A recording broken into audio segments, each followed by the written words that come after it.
Yo, welcome back to the house where we talk news, celebrities, and hot topics. Listen, we have a lot to talk about. Was there a cameo by the House of Aaron on last night's episode of the Real Housewives of Atlanta? What the hell is going on with Kandi and Todd's marriage? Also want to mention Sheree and Martell and Kenya's debacle. What the hell is going on there? Kenya, are you being the best friend that you can be to Miss She by Sheree? The website is shut down again.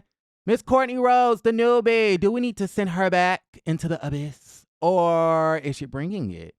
All right. And why does Kandi Burst Tucker want a headbutt, sis? What the hell is going on? Carlos King. He's dragging Kandi once more. Okay. He has waged war on Miss Kandi Burst and the Tuckers in the same manner, you know, how Lovey Scott is waging war on Bravo. Yeah. Carlos King is waging war on Kandi Burst Tucker. He basically said that nobody cares about Kandi and Todd's relationship.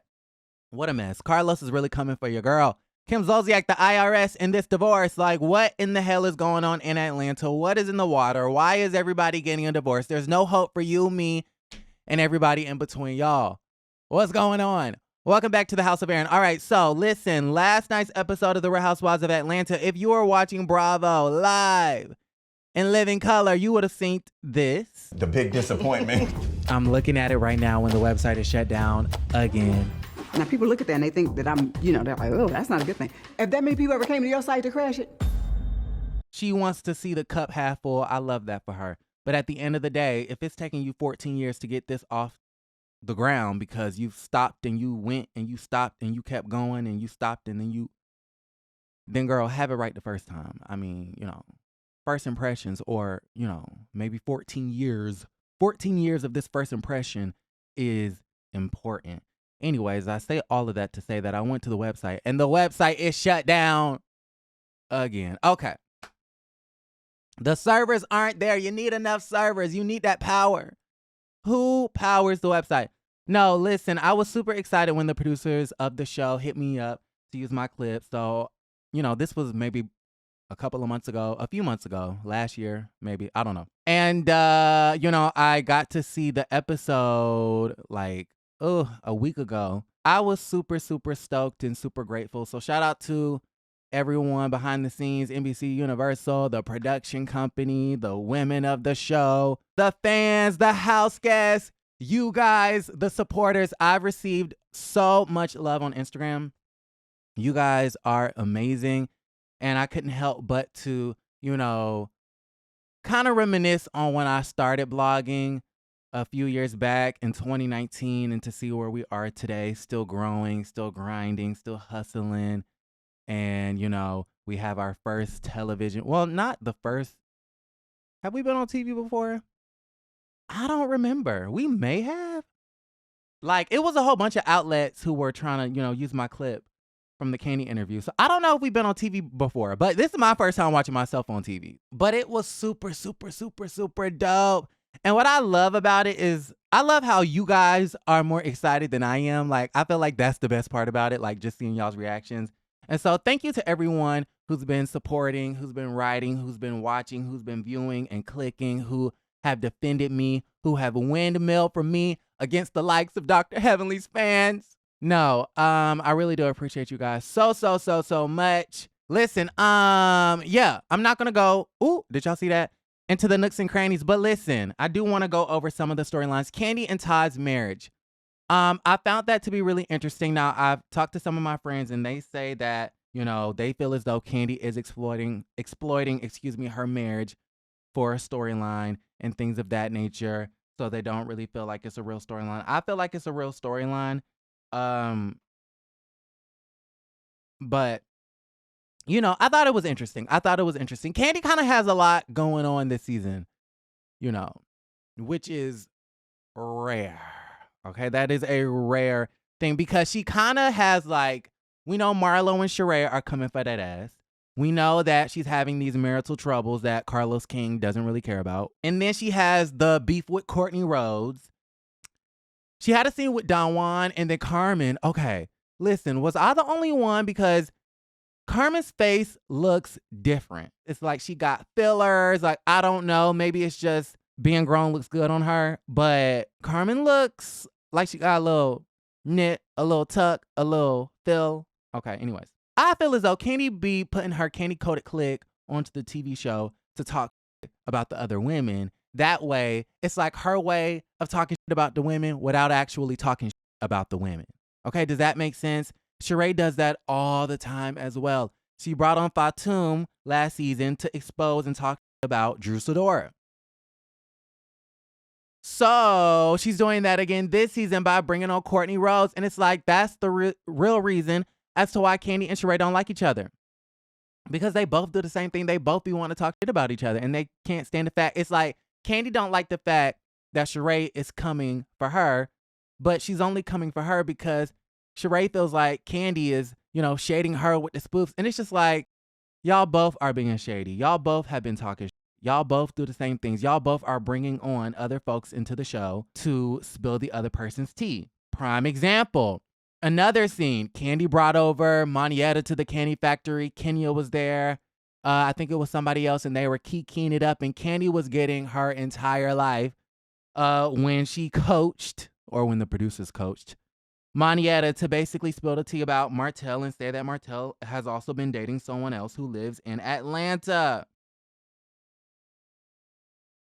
So, kudos to Manietta for having a voice. Kudos to you, Manietta, for actually doing something, because Manietta was taking up space. Manietta, beautiful, lovely lady, cute husband, cute life, that's all good and dandy. But if you're going to take space up in the Real Housewives sphere, I'm going to need you to work. So Manietta is working. And that's one of the reasons why I actually like Miss Thirsty Courtney Rhodes. Let me go ahead and put up a picture of Courtney Rhodes. Courtney Rhodes. I actually like Courtney. And I like Courtney because she's doing the work. She gave me RHOA circa season 3, season 4. Like, Courtney did the work. Courtney did the work. Martell did the work too, and we'll get to that in just a second. But I felt like out of all the ladies, Courtney was doing the heavy lifting. Courtney and Martell carried the reunion, or the premiere. Okay. Now, Courtney comes across as very thirsty. She tried to come on having issues with Kandi Burruss Tucker. I guess she heard that Kandi was calling around asking about her. Maybe the producers asked about her, and then Kandi looked her up and saw a picture of her with Dina. Kandi knows Dina, but she doesn't know Miss Courtney. Word got back to Courtney. Somebody messy went back to Courtney and said that Kandi was asking about her, and Kandi was saying how she don't F with Courtney, or she doesn't know Courtney. She's not friends with Courtney. I guess Courtney was offended. It's real confusing, and it's kind of weird, and it's real thirsty. Like, Courtney, girl, it's giving Yavana. It's giving you just want to have an issue with Eva.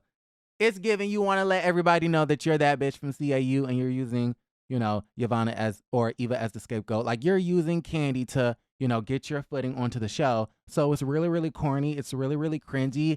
But the messy side of me is so here for it. The messy side of me loves it.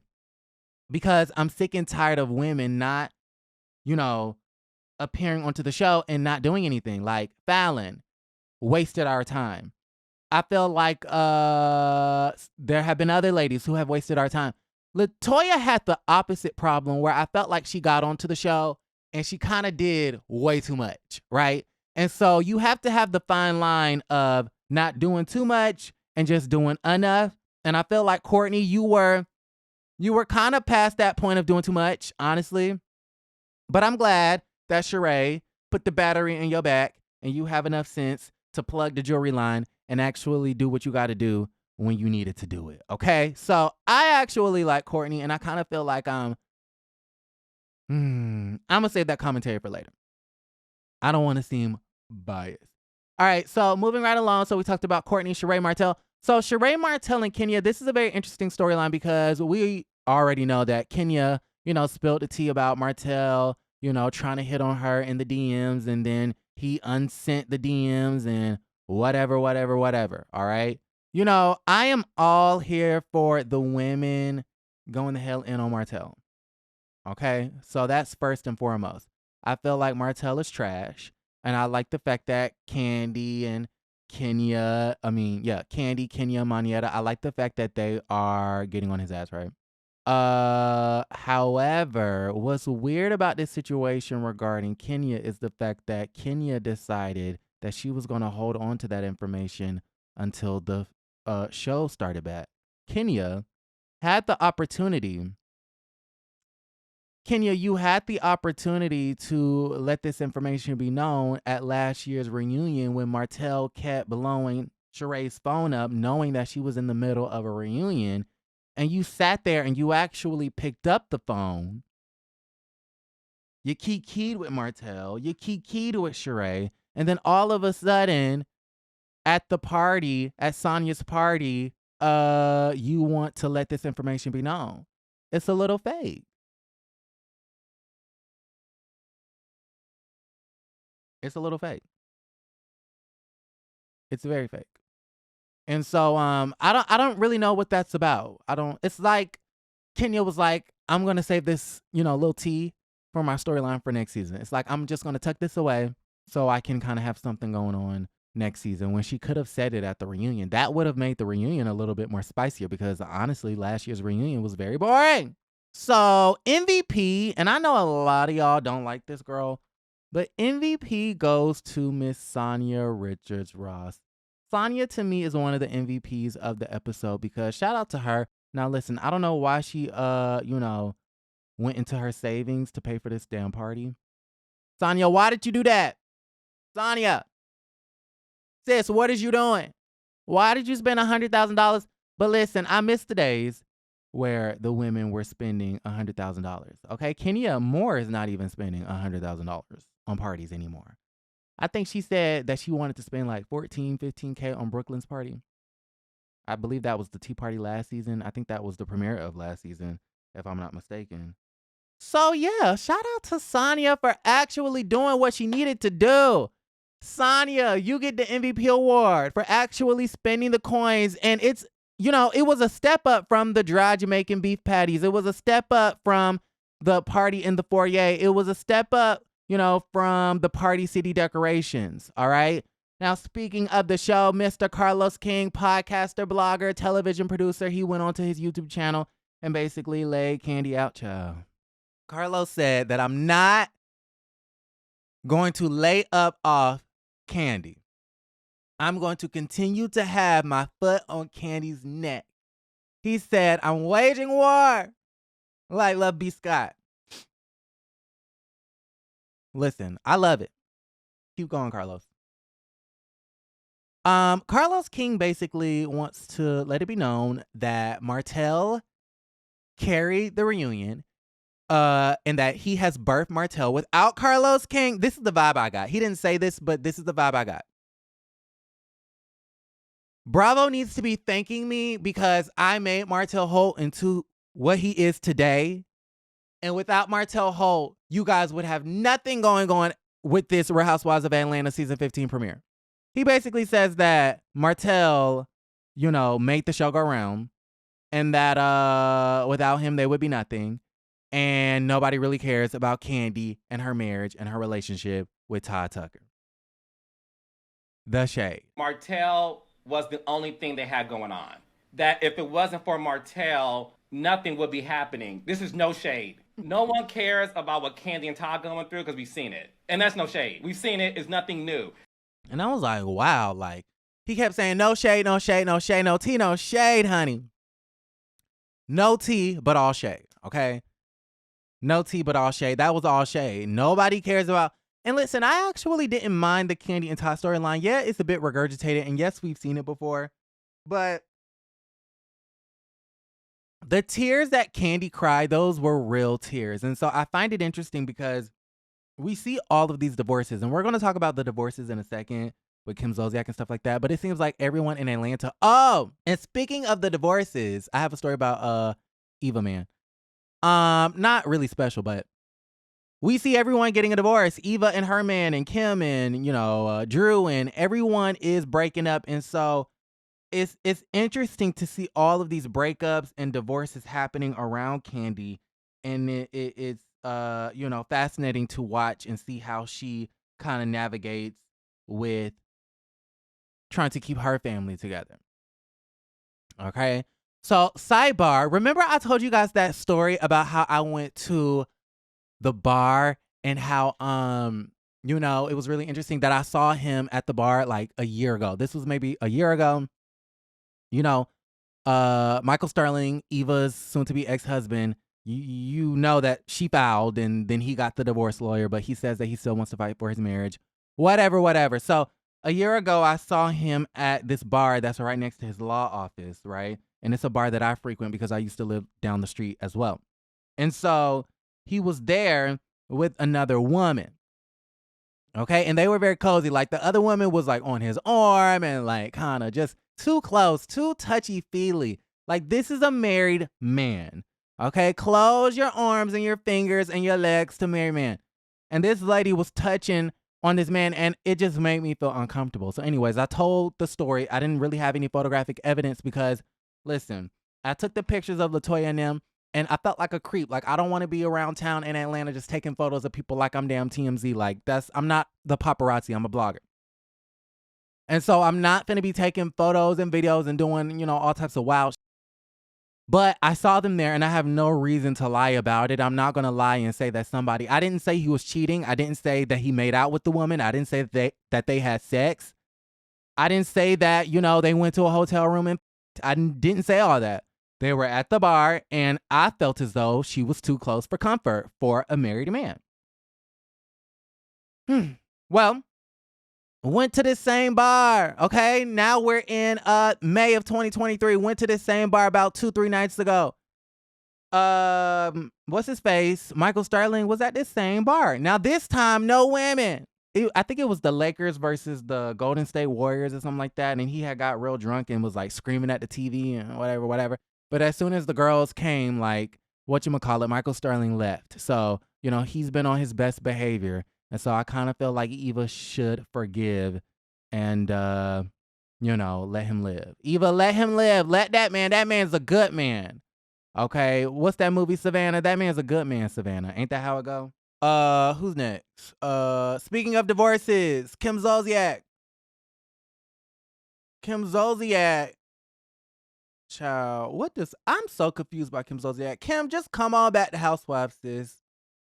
You know, all the reports are saying that you're broke as a joke. And listen, I can relate, sis, which is why I need to work. That's why I'm up onto the YouTubes and I'm working.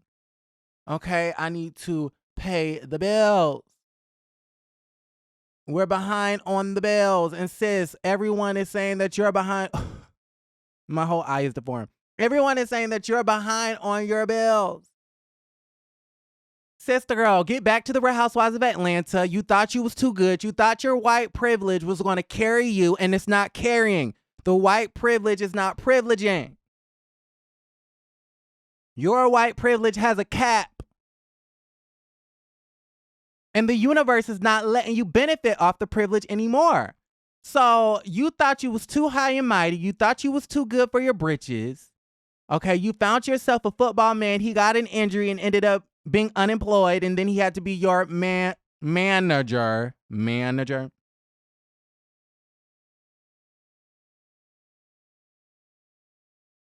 And so it's like, sister girl, you better come back down to planet Earth and get back onto this show. Now, do I want Kim Zolciak onto the show? Not really. But I just kind of feel like, girl, you allegedly owed the IRS $1 million. Then the house was going to go into foreclosure. Like, okay, $1 million debt, like, sis. And then the house was going to go into foreclosure. That was like a $700,000 loan, some shit. I don't know the real numbers, but y'all can look them up. And now we get this information that you're getting this divorce. So we had Cynthia and Mike recently. We had Eva and Michael Sterling. We have Drew Sidora and Ralph Pittman. Kenya Moore is still going through a divorce. Kim Zolciak and Kroy Bierman.